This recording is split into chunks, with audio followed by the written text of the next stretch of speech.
आज हम चर्चा कर रहे हैं कृष्णमूर्ति जी की, जिन्होंने केपी एस्ट्रोलॉजी के माध्यम से हमें बहुत कुछ दिया।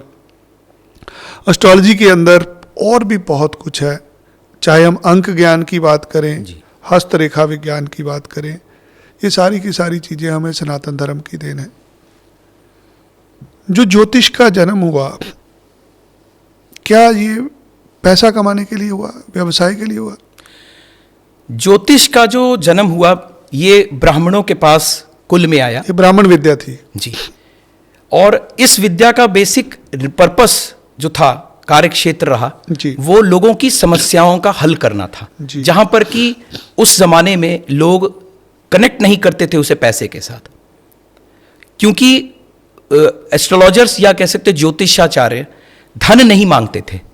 जो सामने समस्या पूछने आए हैं वो स्वयं अपनी ही इच्छा से जो प्रदान कर जाते थे वही स्वीकार्य होता था। और क्योंकि ये वेद विद्या थी, इसीलिए इसको हम बिल्कुल ही आध्यात्मिक ज्ञान से कनेक्ट कर सकते हैं, क्योंकि इसके अंदर पूजा विधि है, इसके अंदर ध्यान विधि है, इसके अंदर मंत्रोच्चारण विधि है, देवताओं को मनाने की विधि है, और परम तत्व जो जिन्हें हम ब्रह्मा विष्णु महेश से अलंकृत या नाम करते हैं, उसी तरीके से देवियों की पूजा या देवियों की उपासना है। लेकिन जो प्योर फॉर्म ऑफ एस्ट्रोलॉजी है वो उनकी पूजा पद्धति के ऊपर बात ज़्यादा करता है, और वही एक्चुअली कनेक्ट करता है एस्ट्रोलॉजी के साथ, ज्योतिष के साथ। तो बेसिकली पैसे के पॉइंट ऑफ व्यू से बात करें तो धन उपार्जन का ये माध्यम धीरे धीरे बढ़ता चला जा रहा है जी। लेकिन इसमें कोई दो राय नहीं है कि एक ज्योतिषाचार्य अगर सिर्फ ज्योतिष का काम कर रहा है तो उसे धन की आवश्यकता भी पड़ेगी, क्योंकि उसे अपना घर चलाना है, उसे अपने बच्चों को भी पालना है। और आज के समय में जिस तरीके की, अगर मैं करंट महंगाई के समय की बातें करूं तो एक सिनेरियो में ज़रूरत भी है, ये एक इच्छा ज़रूरत भी है, लेकिन उस ज़रूरत को इस तरीके से किया जाए, इस लेवल तक किया जाए कि कार्य भी हो जाए और ज्योतिषाचार्य का धन उपार्जन का कार्य क्षेत्र भी संपूर्ण हो जाए, और जो पूछने आए हैं वो अपना कार्य भी सिद्ध करवा लें। लेकिन अगर हम इसे डाइवर्ट कराएं, क्योंकि आने वाला बहुत ज़रूरतमंद है, शायद वो बहुत ज़्यादा मेंटली स्ट्रेस्ड है, और ऐसी पोजीशन में उसे एक वर्ड में बोलूँगा एक्सप्लॉइट कर लेना या उसका फ़ायदा उठा लेना, यहाँ पर मैं इसमें रुकावट के लिए बोलूँगा कि ये नहीं करना चाहिए।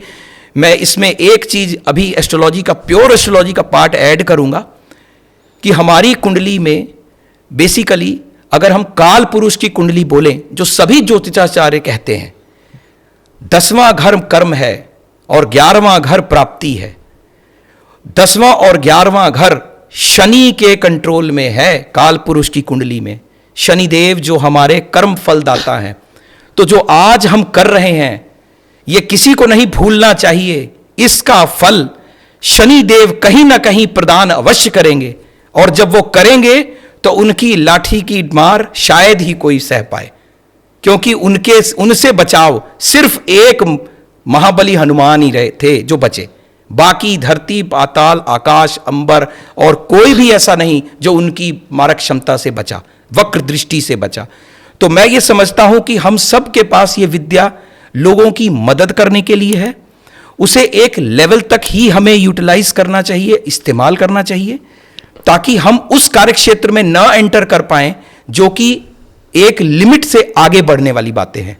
शायद लोग समझ पाएंगे मैं क्या कहने की कोशिश कर रहा हूं। क्या आप एक ऐसे ज्योतिषी हैं जो अपनी दृष्टि से भविष्य को साफ साफ देख सकते हैं? हम आपका स्वागत करते हैं एक ऐसे पॉडकास्ट में जहां आपके अनुभव से किसी को अपने जीवन की दिशा मिल सके। हम चाहते हैं आपकी विद्या को लाखों लोगों तक पहुंचा सके। आइए हमारे इस पॉडकास्ट के मंच को अपनी उपस्थिति से धन्य करिए।